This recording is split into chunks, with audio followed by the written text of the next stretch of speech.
Here we are, got an alleged black president, and 230,000 black people lost their lives in Haiti. And don't you know this man, the long-legged Mac Daddy, didn't go down there. He didn't walk. He didn't go down to Haiti. Okay, so he sent Hillary Clinton. Well, Hillary Clinton's not the president, Obama. Hillary Clinton's not black, Obama. You send white Hillary Clinton down to console black Haiti. That don't make no sense, Obama. That don't make no sense. And black people need to, preachers and black people need to stand up and say, get out of the White House. If you don't leave on your own, we as a black nation gonna rise up and kick you out. Cause you stole from us, man. You stole them from us. And black people are dying in Chicago.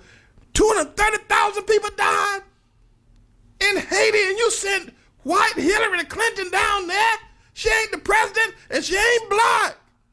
This don't make no sense that black people won't speak out and say that. It don't make no sense. And the death, the hearse wheels just keep right on rolling. The death, the violence, the killing in the schools just keep right on rolling. And black people are still eating chicken wings with a lot of hot sauce on it. Listen, when I was in prison, we're talking 35 years ago now, and here's what I found out to be the absolute truth. That they were in prison, number one, not because they couldn't work, didn't have a job, had to steal to live. No, that wasn't the reason.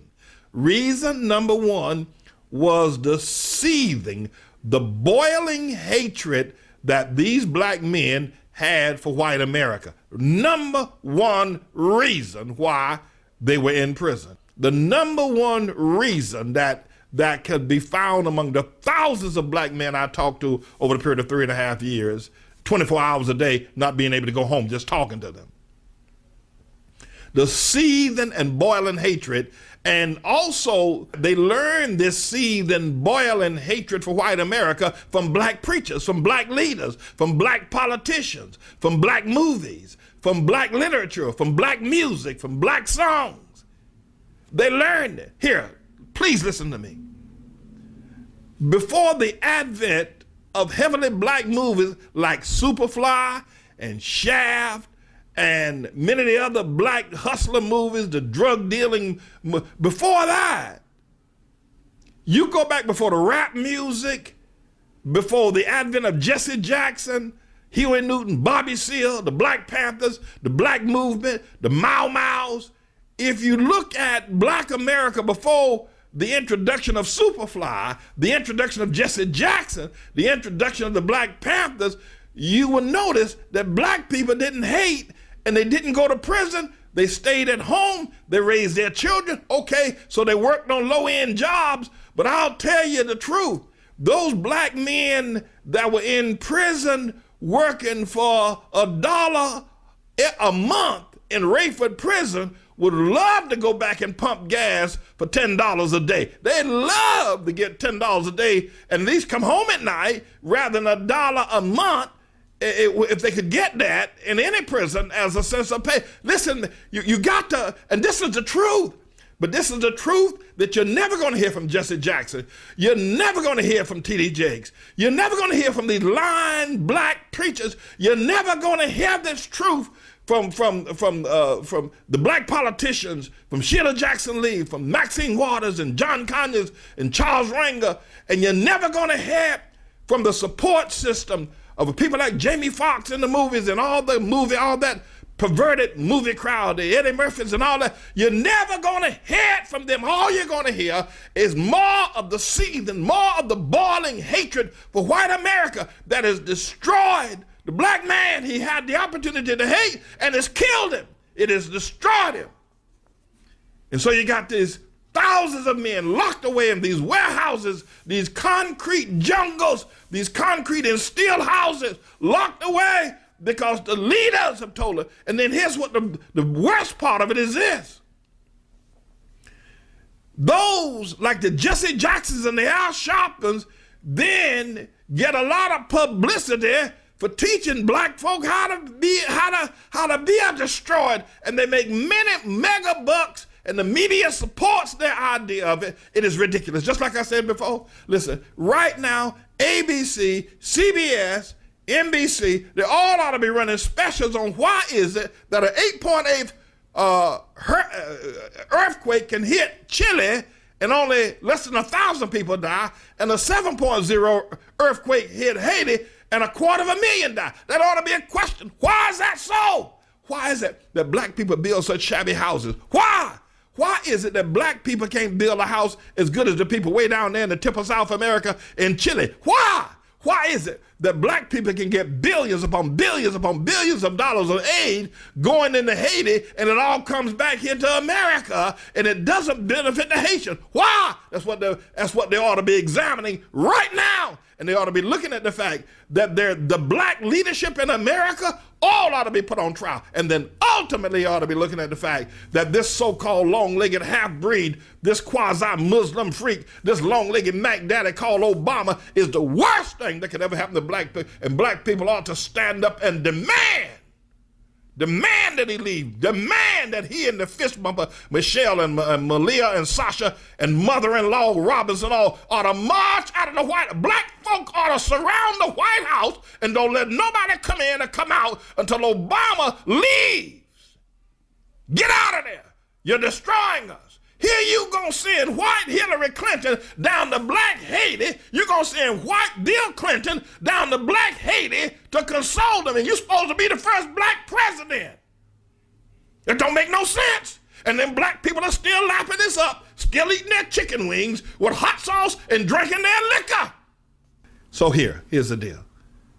I spent 3.5 years and I couldn't go home. I couldn't leave at night. In prison, you're around hundreds, if not thousands of men all day and all night. You don't get a chance to get a break. There's no place private, not even the bathroom. When you sit on the can, that ain't private. There's nowhere you can go. They're always there. So what you do? You talk. They call me preacher, right? So, man, why come you in here? What? The one continual, it's a two-part question. One is hatred for white America, and two, I learned that from the black movies, from Superfly. I learned it from the Black Panthers, Huey Newton, Bobby Seale. I learned it from Jesse Jackson. Before these people and before that generation of people came along, black men, okay, they worked on. Let me ask you a question.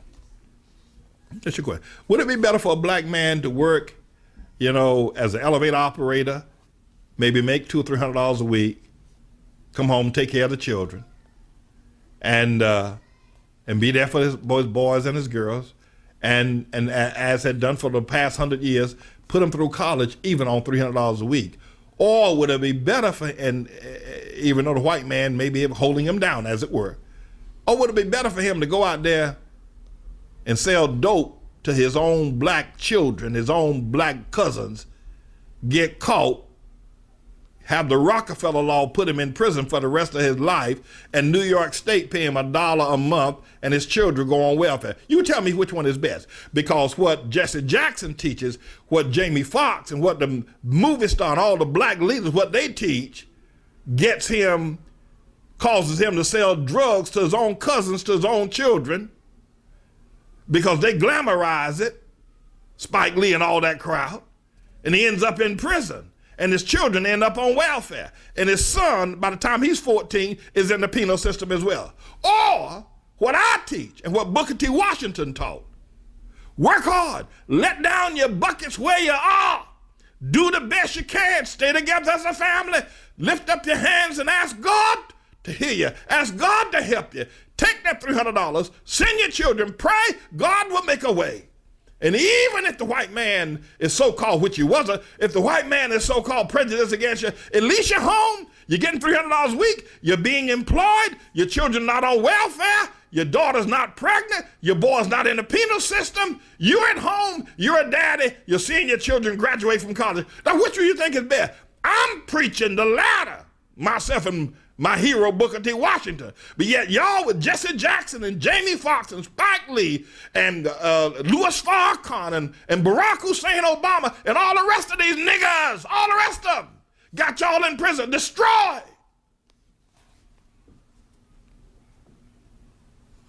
Obama.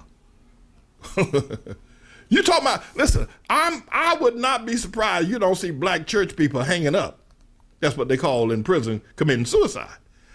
Because Obama, he pimped the living daylights. He pimped the church mothers. He pimped the choir. He pimped he got them to sell their souls to vote for him, and the man won't even go down to Haiti. Well, he won't go to Haiti. He won't even go down there to Haiti and say everything's going to be all right.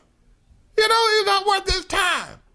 And the low-life piece of trash went all the way over there to Copenhagen to try to get the games for Chicago 2016, put on his best suit, took Michelle to fist bumper with her jacked up dress, and a whole lot of other folk over to Copenhagen, and yet this low-life piece of trash wouldn't go to Haiti to tell people, we feel your pain.